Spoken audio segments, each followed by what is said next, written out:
Hello friends, ఎదురు చూస్తూ ఉన్నారా ఇవాల్టి రెసిపీ కోసం? ఏ రోజు మీకు నేను చెప్పబోయే రెసిపీ ఒక ట్రెడిషనల్ రెసిపీ. ఇదేంటంటే హైబిస్కస్ టీ, అంటే మందార పువ్వులతో టీ. చాలా హెల్తీ. వేడి నీళ్ళలో కొన్ని ఫ్లవర్స్ వేస్తాం అంతే. మరైతే హైబిస్కస్ టీ ఎలా తయారు చేయాలో అడుగుతున్నారా? వినపడుతోంది. పదండి నేర్చుకుందాం. సింపుల్గా ఎలా తయారు చేయాలో చూసేద్దాం పదండి.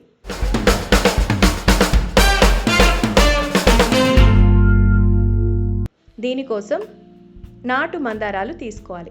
ఒంటి రెక్కైనా పర్వాలేదు, ముద్ద మందారాలైనా పర్లేదు. నాకు మందార పూలు అంటే చాలా ఇష్టం. అడుగుతారు, అమ్మాయిలంటే గులాబీ పూలు, లేకపోతే ఇంకా చాలా చాలా కాస్ట్లీ ఫ్లవర్స్ ఉన్నాయి, తులిప్స్ అంటారు, ఇంకా చాలా పేర్లు చెప్తారు అని. నాకెందుకో మందారం అంటేనే ఇష్టం. సో అందుకే మందారం టీ గురించి ఈరోజు మాట్లాడుకుంటున్నాం.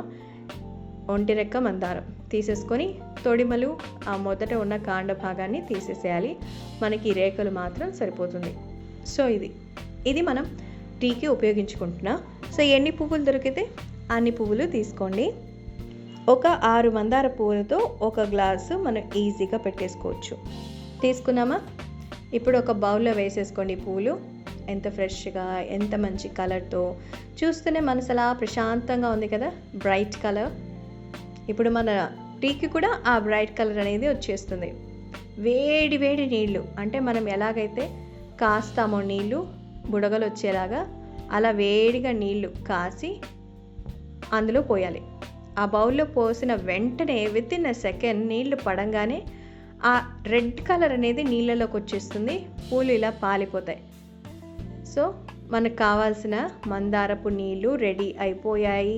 మంచి చెర్రీ రెడ్ కలర్ వచ్చింది కదా, బాగుందా కలర్? అంతే. సో దీన్ని మనం ఇప్పుడు వేరొక దాంట్లోకి షిఫ్ట్ చేసుకుందాం. ఇప్పుడు ఒక సర్వింగ్ గ్లాస్ తీసుకొని దానికి లెమన్తో గార్నిషింగ్ చేసుకొని, షుగర్ లేదు కష్టంగా ఉంది తాగడం అనుకునే వాళ్ళు మీరేం చేస్తారంటే కాస్త షుగర్లెస్ పిల్స్ ఉంటాయి కదా, వాటిని తీసుకోండి. అలాగే టేస్ట్ కోసం నిమ్మపండు, నిమ్మపండు తీసుకొని ఇందులో కలిపేసుకోవాలి. వేయంగానే కలర్ చూసారా ఎంత బాగా వచ్చిందో, ఎర్రగా. అలాగే పుదీనా ఆకులు కాస్త అలా వేసి గోరువెచ్చగా ఉండగా మీరు తాగారంటే మీ హెల్త్కి ఏ ఢోకా లేదు. ఇంతకంటే హెల్తీ టీ వేరొకటి ఉండదు అంటారు ఆరోగ్యంలో. అలాగే ఆయుర్వేదంలో దీని గురించి చాలా గొప్పగా చెప్తారు. కాబట్టి హైబిస్కస్ టీ తాగేసేయండి. Cheers! See you on next video. Bye bye.